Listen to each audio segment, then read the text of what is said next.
فتنہ سنی شیعہ متفقہ ترجمہ قرآن، ایمان پر حملہ امت کی غیرت کا امتحان۔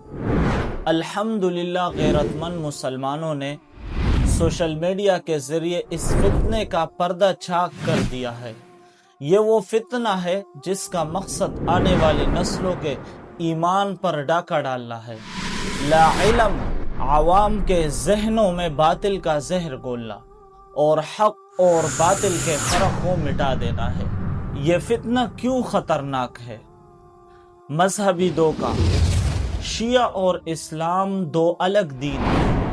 قرآن مجید مسلمانوں کی کتاب ہے، شیعوں کی مذہبی کتاب نہیں ہے، کیونکہ شیعوں کی مذہبی کتاب شیعوں کا امام مہدی 1200 سال پہلے لوگوں کے ڈر سے غار میں لے کر چلا گیا اور آج تک واپس نہیں آیا، جس کی وجہ سے شیعوں کی مذہبی کتاب ان کے پاس نہیں ہے۔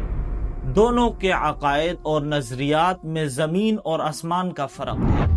انہیں متفقہ کہنا امت کو دھوکہ دیتا ہے۔ قرآن پر مشکوک دستخط۔ شیعہ کی اصول اربعہ میں تحریف قرآن کا عقیدہ موجود ہے اور مسلمانوں کے دینی کتاب قرآن مجید کو نعوذ باللہ شرابیوں کی کتاب تک لکھا گیا ہے۔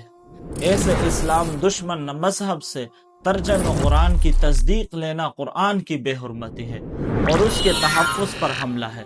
آج شیعوں کی تصدیق قرآن مجید میں شامل کی گئی تو کل کو قادیانیوں، عیسائیوں، یہودیوں اور ہندو سے بھی قرآن مجید کی تصدیق کرانا لازم قرار دیا جائے گا، یا وہ قرآن مجید کے ترجمے کے غلط صحیح ہونے کا فیصلہ کریں گے۔ مسلمانوں کی کتب احادیث کے درمیان ایک مسلم مذہب کی کتب کے نام اور حوالے شامل کرنا مسلمان اور غیر مسلم کا فرق مٹایا جا رہا ہے۔ وہ بھی ایسی کتاب کے حوالے شامل کیے گئے جن میں مسلمانوں کے مقصدات کی توہین اور گالیاں شامل ہیں۔ کیا مسلمان اپنے مقصدات کی توہین پڑھیں گے؟ 12 ائمہ کو قرآنی شخصیات بنانا، شیعہ عقیدہ کو نصاب میں داخل کر کے بچوں کے ذہنوں میں پیوست کرنا۔ اب مسلمان بچوں کو کیسے پتہ چلے گا کہ یہ طریقہ اسلامی نہیں بلکہ غیر مسلموں کا طریقہ ہے؟ اے مسلمانوں کے جید علماء کرام، آپ وارثان انبیاء ہیں، آپ پر فرض ہے کہ اس فتنے کو جڑ سے اکاڑ کر پھینکیں۔ یہ صرف ایک نصابی مسئلہ نہیں، یہ ایمان کا مسئلہ ہے۔ کل قیامت کے دن اللہ آپ سے پوچھے گا، جب قرآن پر حملہ ہو رہا تھا تو آپ کہاں تھے؟ ہمارا مطالبہ آپ سے یہ ہے کہ اس فتنے کو صرف بیانوں میں نہ روکے بلکہ عملی اقدام کریں۔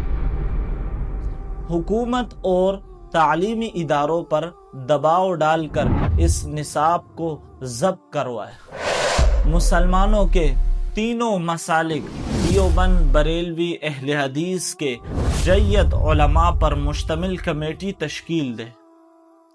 یہ وقت پیچھے ہٹنے کا نہیں بلکہ مقابلہ کرنے کا ہے۔ آج اگر آپ ڈٹ کر کھڑے نہ ہوئے تو کل یہ فتنہ ہمارے مدارس، ہمارے مساجد اور گھروں میں گھس جائے گا۔ آج اگر آپ بہادری نہیں دکھائیں گے تو کل کا مؤرخ لکھے گا، حق پر ہونے کے باوجود مسلمانوں کے علماء خاموش رہے اور دین کو مٹنے دیا۔ پیغام ہر عالم الدین کے لیے ہے، اٹھو، باطل کے خلاف علم اور جرت کے ساتھ کھڑے ہو جاؤ۔ خاموشی جرم ہے اور جرم پر پردہ ڈالنا خیانت ہے۔ امت آپ کی طرف دیکھ رہی ہے، آگے بڑھو اور یہ فتنہ جڑ سے اکاڑ دو۔